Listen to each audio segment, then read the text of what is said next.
The number, I think, is 10,000 fintechs. With that in comparison, there's 4,800 credit unions. When I talk to those credit union executives, it's just noise now. They're like, we get bombarded with fintech companies reaching in all the time. So I think for the advice to those fintech companies, it is important to connect with somebody that can help open doors for you.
Support provided by the Vital Credit Card. Make a statement in your wallet with a sleek metal credit card that pays you cash back when you share and spend responsibly while helping you improve your credit health. Request your invite at vital.fintechconfidential.com.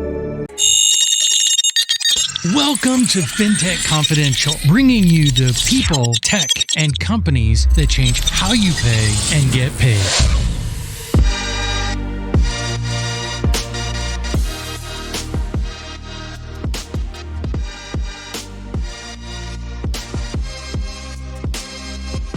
Ted, it's great to be here as well.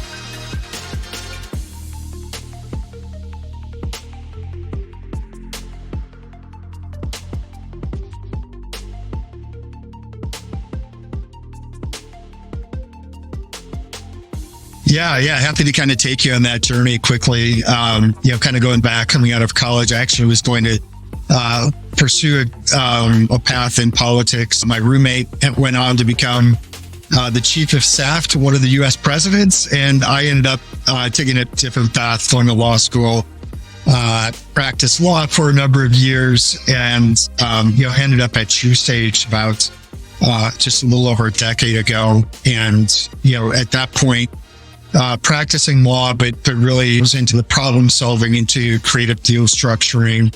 And our organization saw kind of the impact of technology on really reshaping financial services.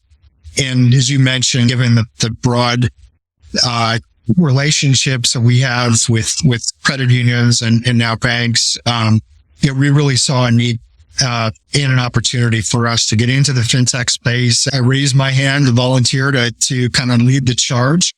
And that was back in 2016. And now, as you mentioned, 55 investments and 7 acquisitions later, we're into the game.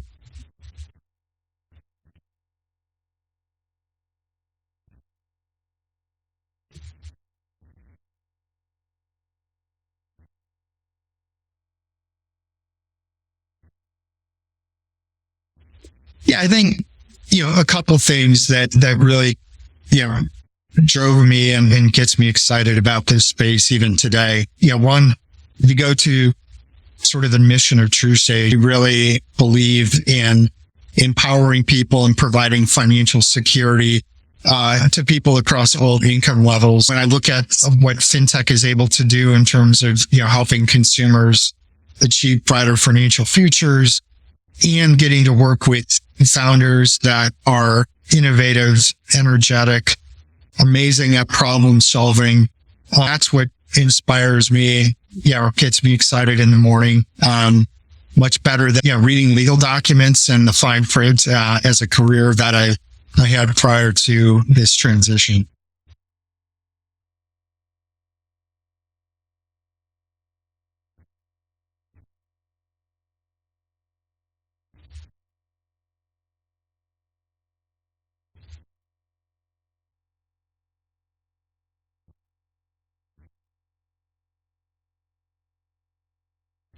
Yeah, again, probably in the exact moment where I got kind of thrown into this. We had done our first fintech deal, and I got a call over the weekend from our CEO saying, "Hey, we kind of need you to jump in and help out on this." And at that point, I knew very little about fintech. Brushed up on it over the weekend so that on Monday morning I'd be kind of ready to roll. And, it was through that deal and kind of getting thrust into this, working with the founder CEO, that kind of journey of building the company. So there was a very clear defining moment. I remember getting the call on a Friday night, and by Monday morning, that started my journey into fintech.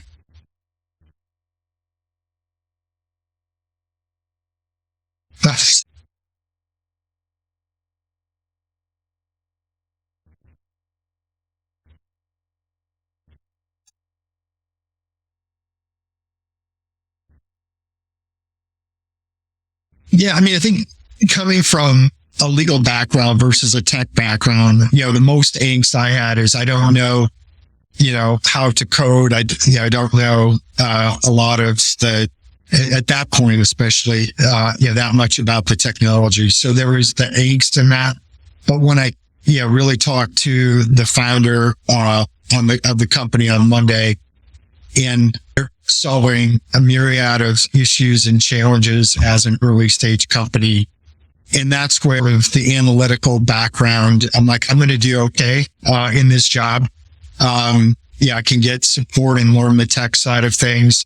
But that was that eye-opening moment where, hey, I can do this, and fell in love with it almost immediately.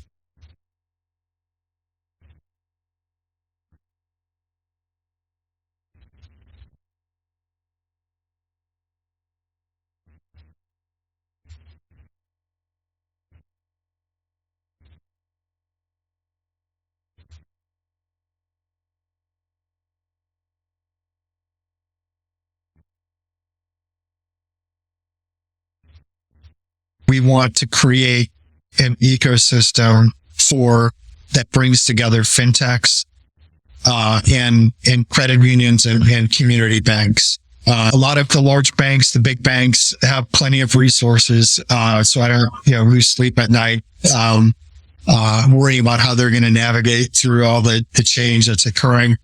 But I've been talking to a lot of the smaller financial institutions. This is a real challenge for them. And so we want to help them, navigate these changes, help them, and educate them on all of the fintech companies that are out there, and really kind of use our knowledge and experience to kind of bring these two worlds together that at least historically, were from, different worlds.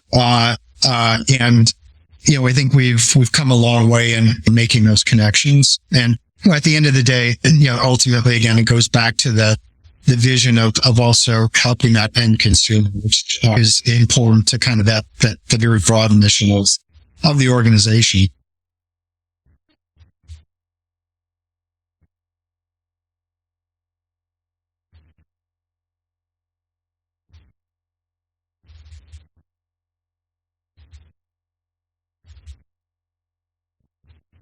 Yeah, it's been certainly in a pretty rapidly evolving evolution.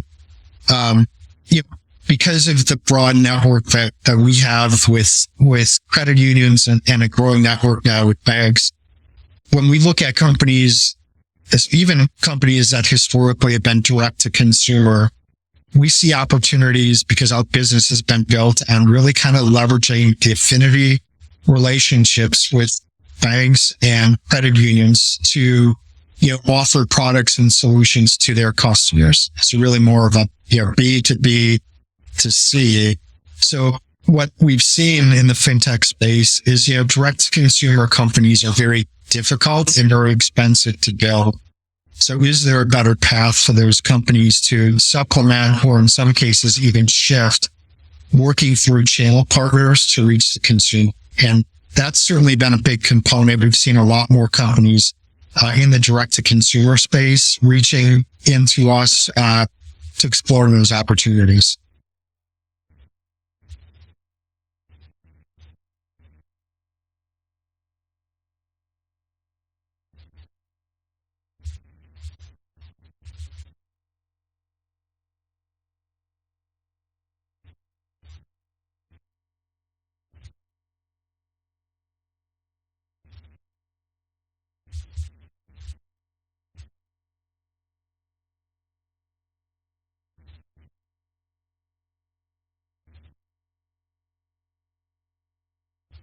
Yeah, I certainly can share maybe even a few examples of how the strategy is actually playing out through these real life examples. When I look at some companies that we've invested in, good examples would be a company called Goal Setter. So Goal Setter is really sort of it's a parenting and even Tween banking app, but how that kind of resonates. One, it's building, obviously financial literacy for young people, but we see opportunities for banks and credit unions to use a tool like that to really bring in the next generation of their members and customers. And in this digital age that we live in, I've got 2 teenage kids, that are really driven by a TikTok-like experience. Goal Setter can kind of deliver that and gives those smaller institutions an opportunity to reach in and connect with the next generation in a way that they have challenges trying to do on their own. So that is, I think a good example of a company where we can leverage our broad network to help drive growth into the company, but also help the credit unions and banks grow on their end.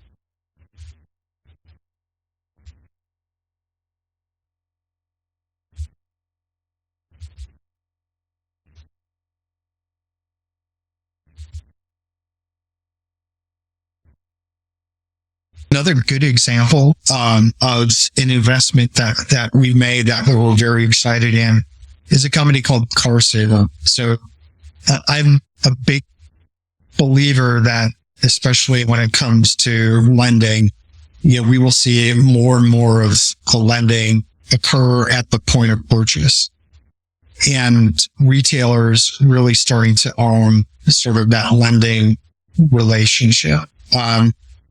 Which is going to be a big disruptor to traditional banks and credit unions who are relying on their member, coming to the bank or credit union, talking to a loan officer, or even going to the website to get that loan.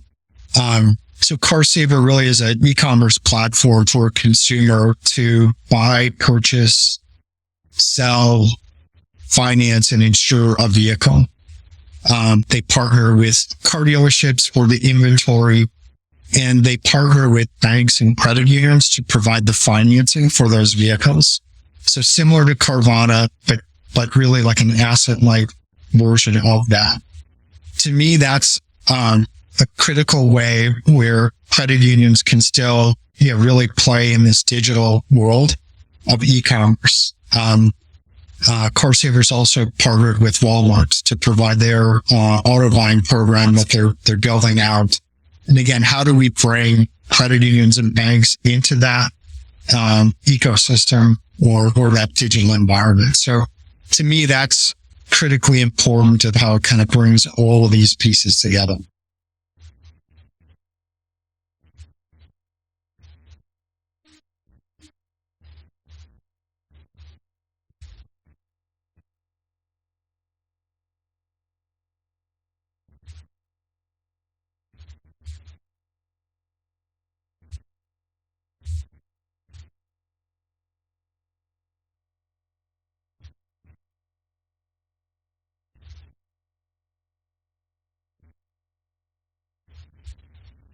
Yeah. One of the big challenges, apart from, almost kind of educating fintech companies on, especially the credit union culture, it's very different.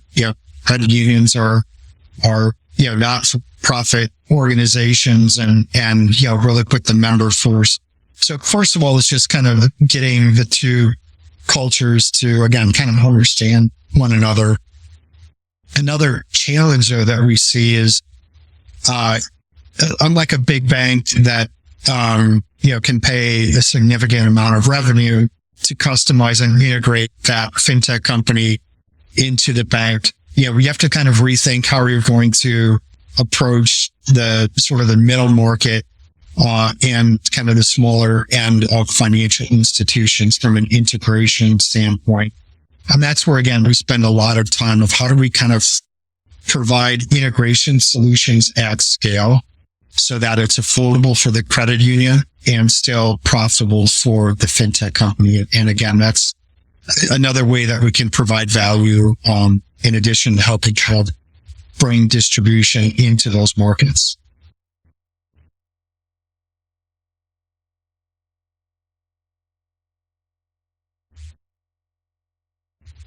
Yeah, I think if what we've done is we've acquired some fintech companies. We've, closed on 7 fintech acquisitions over the last 5 or 6 years. And so what we've done is integrate some of the venture companies that we've invested in into the platforms that we've acquired.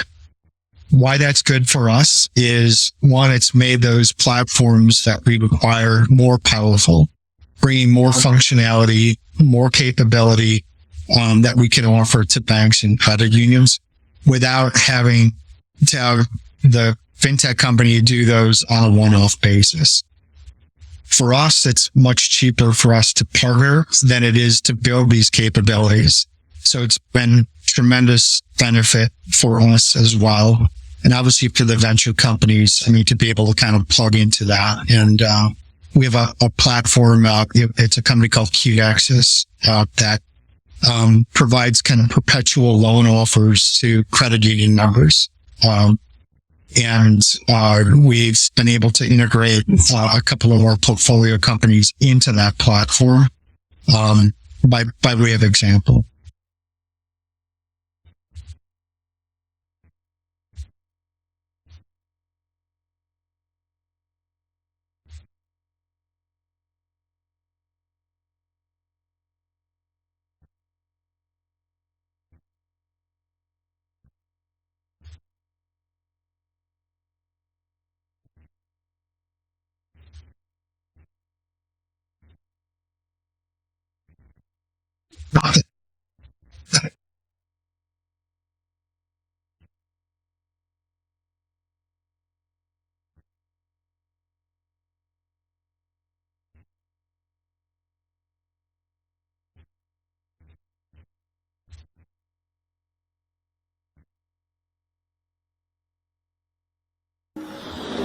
The most common cause of bad customer experience isn't that high tech.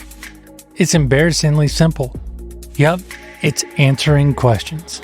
In e-commerce, it's really easy to get bogged down with common questions, whether that's where's my package, how do I return or exchange this item, or just to cancel a subscription. SolvePath is an AI-driven customer support system that enhances the customer experience with visual formats and self-serve technology to empower your customers to handle their own support requests. Get the best customer support system for your business. Get SolvePath. Get started by visiting getsolvepath.com. Yeah, I think, common things that we see, one is just how difficult it is in this day and age for fintechs to get traction with credit unions and banks. There's, the number I think is 10,000 fintechs. With that in comparison, there's 4,800 credit unions. when I talk to those credit union executives, it's just noise now. They're like, we get bombarded with fintech companies reaching in all the time. So I think for the advice to those fintech companies, it is important to connect with somebody that can help open doors for you, because unless you're a large fintech that has built really solid brand recognition, that's a challenge. Another area is just some of the integration challenges into the systems that these credit unions operate. And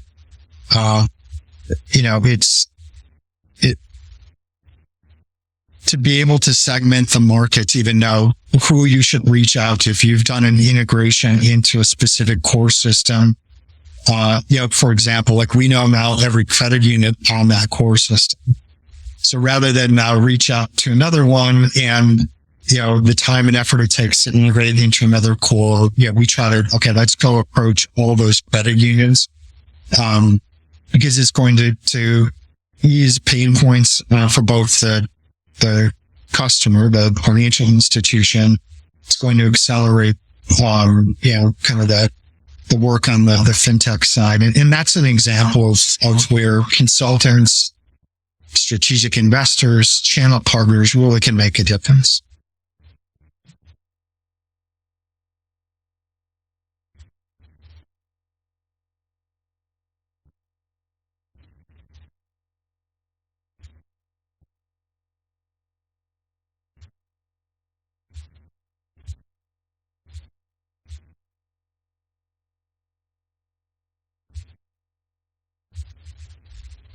There are two that are absolute critical gating items for us. I mean, we want to invest. The first thing is, there has to be a good cultural fit. These are long-term relationships that we're going to have with our portfolio companies. And it's not only just the capital that we're providing, it's really the strategic value of helping those companies grow. We're our company's headquartered in the Midwest, so we're kind of Midwestern principles. Nice people. We want to work with founders that align with us culture. The second other big item really is there that strategic fit? Do we think that we can help drive outsized growth in value into a company? And if it's an area or a company where we just don't see that opportunity, we'll take a pass. If we kind of check both of those boxes, then we'll kind of go deep into the diligence that you would expect. But those are really important to us.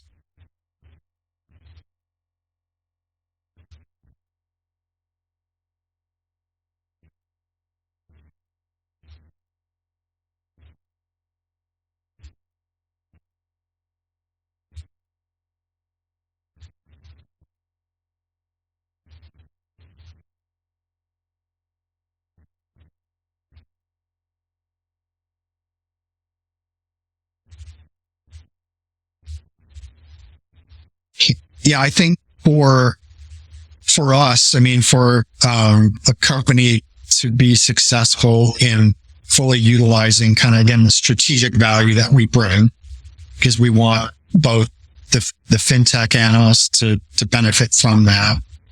It has to be, the type of leadership oftentimes that believes in the core of their mission. With credit unions, that's critically important. So if maybe it's a founder that is all about, dollar signs, a founder that, just wants to push for the fastest exit, and that comes across, that's not going to resonate well with credit union leaders. They'll see right through that. And then, at that point, that actually hurts our own reputation. Because we don't want to put someone in front of the credit union that isn't aligned on those kind of core underlying values. With that said, obviously we want founders to grow. We want a successful exit, but, they have to believe kind of in that mission.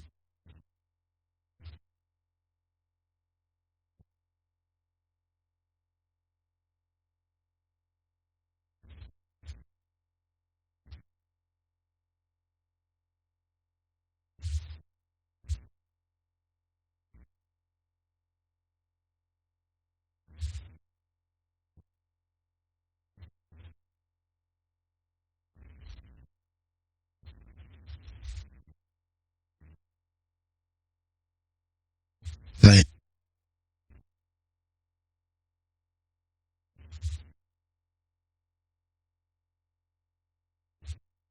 Right. Yeah, absolutely.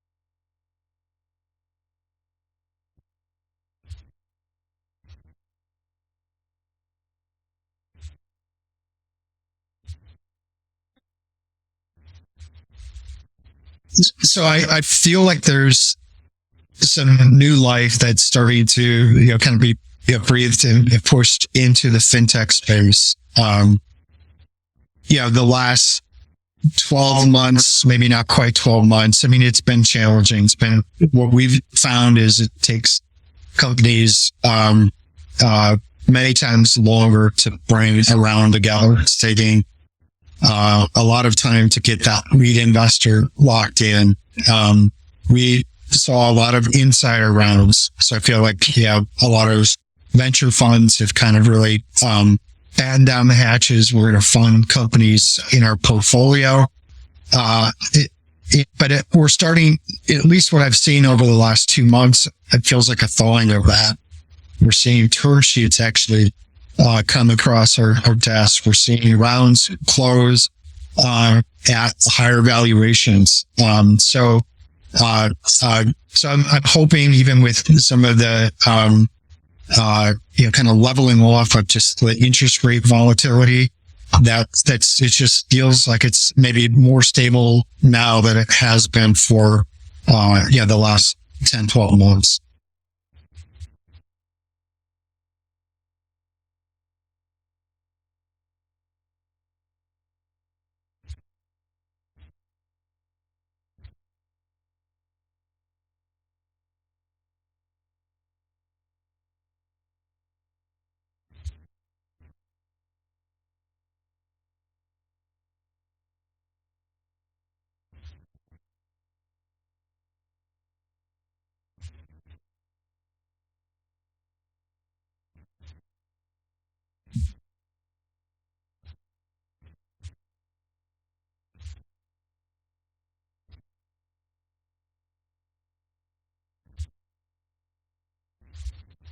I think that's a great way to describe that. I'll have to use that as well. I mean, I think 2021 was nuts. I mean, in terms of the run up on valuations, it was not sustainable. It did not reflect reality. So I think, certainly the market is kind of, adjusted and valuations are more in line. Sometimes I have people that hear, you're a fintech investor, and they kind of look at that and they compare it to the .com bubble and bust. And, I think I point out, I mean, I see significant distinctions. I mean, a lot of times here we have companies that have good, solid, business fundamentals, that have a viable product, that have product fit, and, through no fault really of their own. I mean, saw these valuations go through the roof versus, we had a lot of .com companies that were funded in 2000 and 2001, that probably should never have received $1, but yet .com at the end, and you could raise capital. So Um, I do see a distinction of that. This is probably more of a market correction. The fact of the matter is, digital transformation of financial services is not going to diminish as we move forward. It's only going to accelerate. So, in the banks and credit unions, for the most part, are not going to be able to develop and implement and maintain the complexity of systems that fintechs have built. So, long term, I am still bullish on this space. There'll be tremendous opportunity and tremendous demands from banks, financial institutions, and consumers.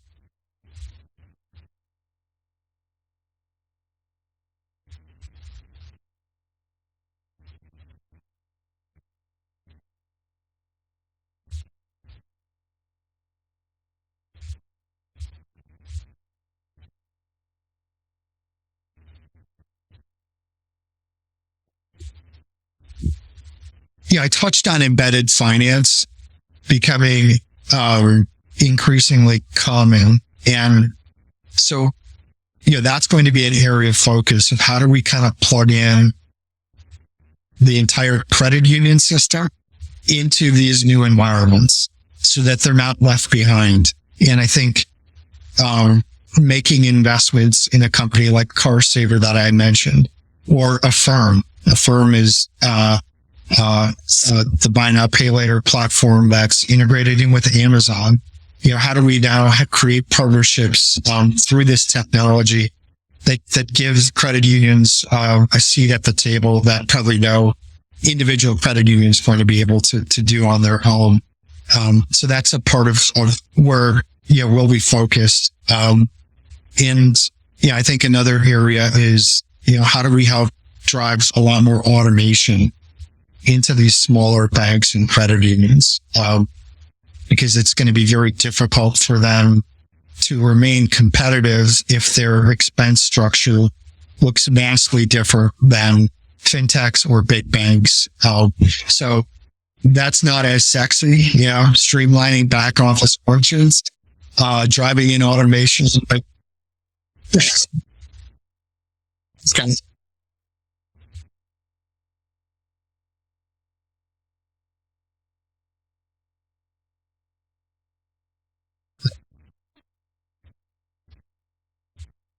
yeah.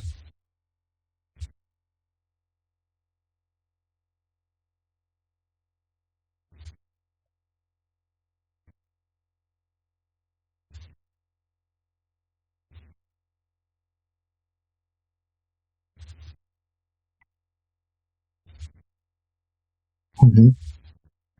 Yeah, I mean, I think again, what we're doing is trying to offer full end-to-end solutions that incorporate the best of the best. The AI, the machine learning, data, do all of that on the back end and deliver an end-to-end solution so that a credit union doesn't have to try to piece together 10 different technologies from 10 different fintech providers that they need to then integrate into legacy core systems.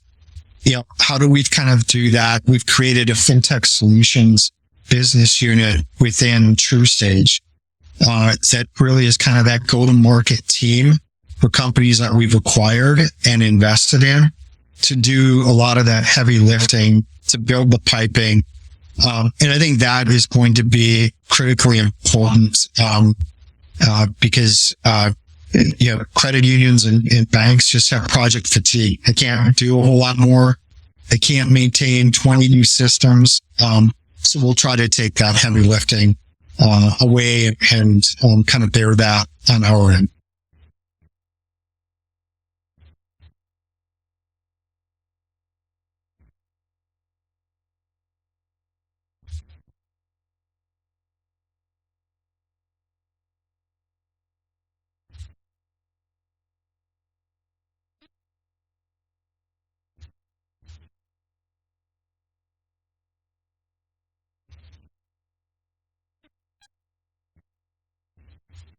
Yeah, I think that's right. We have really good relationships with all the major core providers, a lot of the loan origination system providers that are critical to, those operations. And again, to kind of leverage those relationships, which also are very important, for fintechs, especially when they're small companies trying to get, some of the really big guys to move can be a challenge. And again, that's where I think it kind of benefits everybody, and it brings just more efficiency into the process.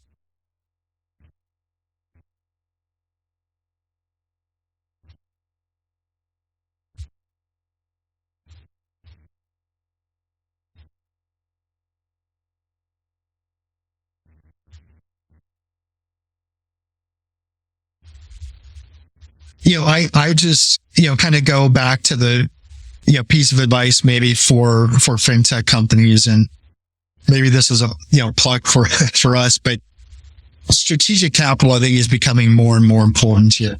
And really looking at the value that your investors can bring to your company. And what we look to do on our end is we really want to position ourselves with investors that have capabilities and bring value that we don't, apart from, writing the check. And, whether that's, investors that have even deeper relationships with banks than we do, or, media companies that can provide access to their vast network. To me, that's going to become increasingly important to help those companies really grow and scale, because there are so many fintech companies out there right now. And, to get that growth that they're going to need to get to the Series B, C, or D stages of funding, those investors will be critically important.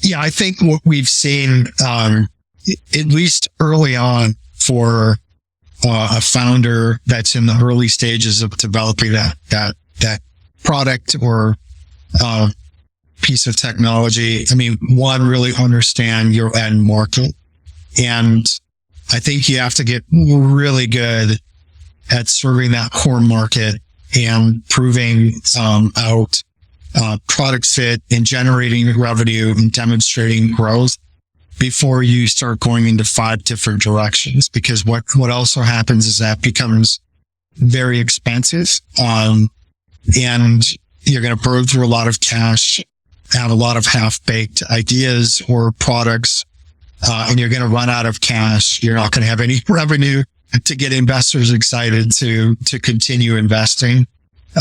So again, that's a trap I see a lot of early stage companies fall into, and it ends up kind of being the chain that drags them to the bottom of the lake.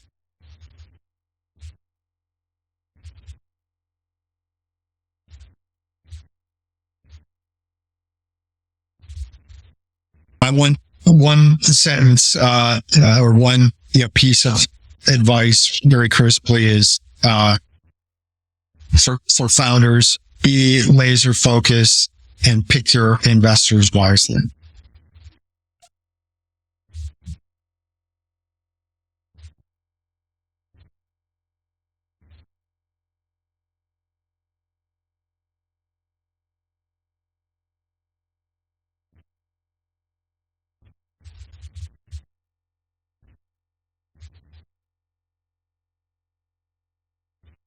Yeah, Ted, I really enjoyed the conversation. This has been a lot of fun for me.